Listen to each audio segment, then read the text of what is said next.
안녕하세요, 뚝TV입니다. 요즘은 대다수의 건물에 엘리베이터가 설치되어 있는데요.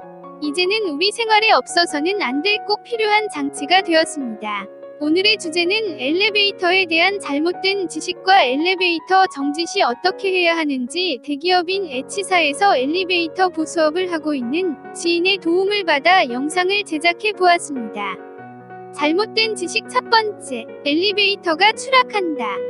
엘리베이터 정지 시 가장 많이 상상하시는 부분이 이 엘리베이터가 추락하면 어떡하지라는 상상입니다. 결론은 NO! 여러분들이 흔히들 사용하시는 엘리베이터는 승강기를 움직이는 루프가 끊어진다고 하여도 절대 네버 자유낙하하는 일은 없습니다.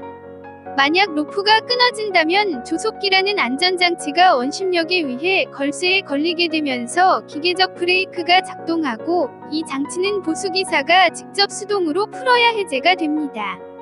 이 장치 외에도 여러분들이 타고 계신 승강기 바깥쪽에도 디바이스라는 기계적인 브레이크 장치가 있습니다. 여러분의 상상 이상으로 엘리베이터에는 수많은 안전장치들이 설치되어 있고, 매년 승강기 정기검사 때 안전장치들을 체크하여 안전장치가 고장이 나 있는 경우 승객의 목숨과 직결되기에 승강기 운행정지 조치가 이루어집니다. 잘못된 지식 두 번째, 엘리베이터에 갇히면 질식사한다. 엘리베이터는 완전 밀폐 공간이 아니기에 질식사하지 않습니다. 요즘 제작된 승강기에는 냉난방기도 설치가 많이 되어 있으며, 이것 또한 승강기 내부에 설치되는 것이 아닌 승강기 위쪽에 부착되어 구멍으로 바람이 들어오는 구조로 되어 있습니다. 그리고 오래된 기종이라 하여도 여름철 승강기 내부가 덥기에 거의 모든 엘리베이터에 송풍기가 설치되어 있습니다. 이것 또한 에어컨과 같은 원리이기에 천장에 구멍이 있습니다. 그리고 문틈 사이에서도 공기가 유입되니 질식에 대한 걱정은 하지 않으셔도 됩니다. 단, 화재 시에는 완전 밀폐 공간이 아닌 엘리베이터 안에 유독 가스가 차게 되니 승강기가 정지되면 사망할 확률이 매우 높습니다.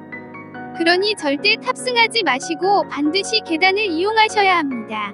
잘못된 지식 세 번째, 엘리베이터가 오지 않았는데 문이 열려 추락한다. 가끔 뉴스에도 나오면서 많은 사람에게 잘못된 인식을 심어주었는데요. 이 부분을 이해하기 위해서는 승강기 구조를 조금 알아야 합니다. 엘리베이터 도어는 두 개로 이루어져 있으며, 한 개는 여러분이 탑승하기 위해 기다리게 되는 각층의 승강장의 문인 홀도어, 다른 한 개는 탑승하고 움직이는 승강기에 달린 문인 카도어, 이 두 가지로 이루어져 있습니다. 승강장 홀도어에는 자동 열림 장치가 없습니다. 그냥 문만 매달려 있는 거지요. 승강기가 각층에 도착하여 카도어에 달린 오픈 장치가 작동하여야 그 힘으로 홀도어가 열리게 되는 구조입니다. 즉, 승강기가 도착하지 않으면 자동으로 문이 열리는 일은 절대 없습니다.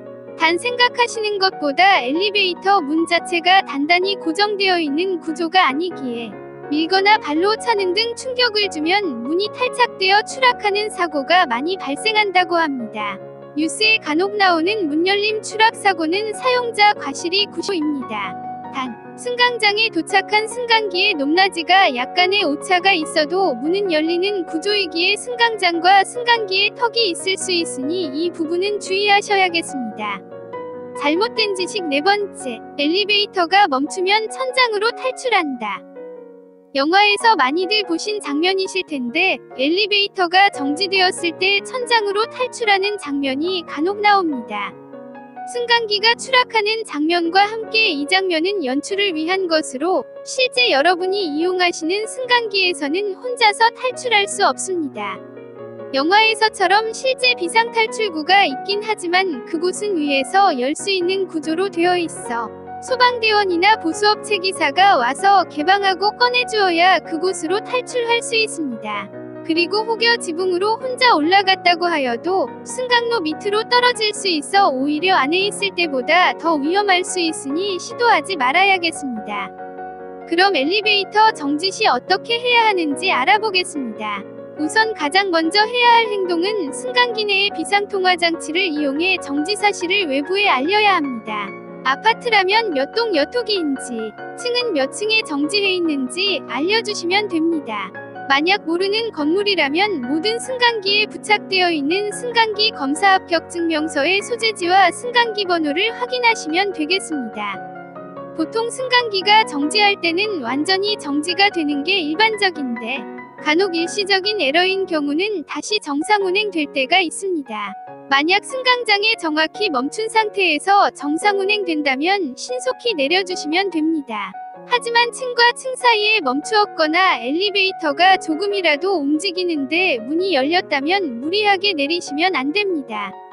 그 이유는 층과 층 사이에 정지했을 때는 승강기 아래 공간이 비어 있으므로 내리는 과정에서 중심을 잃고 승강로 밑으로 추락할 위험이 크기 때문입니다. 그리고 문이 열린 상태로 조금이라도 움직였다면 그것은 개문 출발의 위험이 있기 때문입니다. 개문 출발이란 현재도 간혹 발생하는 사고로 승강기 부실 점검이나 노후된 승강기로 인해 문이 개방되면 출발하지 못해야 할 승강기가 출발하게 되는 현상입니다. 이와 관련된 영상은 유튜브에서도 어렵지 않게 찾아볼 수 있으며 개문 출발 발생 시 승강기와 승강기 사이에 끼일 위험이 굉장히 높습니다. 또한 엘리베이터 도어에는 인터록이라는 부품이 문이 안 열리게 되어 있어 정지시 안쪽에서는 문을 열려고 해도 열 수 없습니다. 자칫 더 큰 고장으로 이어질 수 있으니 보수기사나 구급대원이 올 때까지 차분히 기다리시는 게 가장 안전합니다. 그리고 승강기 사고 중 가장 많은 사고 중 하나인 문틈 손가락 끼임 사고는 90% 이상이 어린이의 호기심에 의한 사고인데요. 어린이는 보호자와 함께 탑승하고 가급적 문 쪽에는 세우지 않는 것이 좋습니다. 혼자 탑승하게 될 경우도 있으니 평소에도 철저한 교육이 필요합니다. 이상으로 엘리베이터 이용에 관한 지식을 알아보았는데요. 우리 주변에서 흔히 볼 수 있고 쉽게 이용할 수 있는 만큼 충분한 검색을 해보고 안전수칙에 따라 사용하는 습관이 필요하겠습니다. 시청해주셔서 감사합니다. 구독과 좋아요, 댓글은 사랑입니다.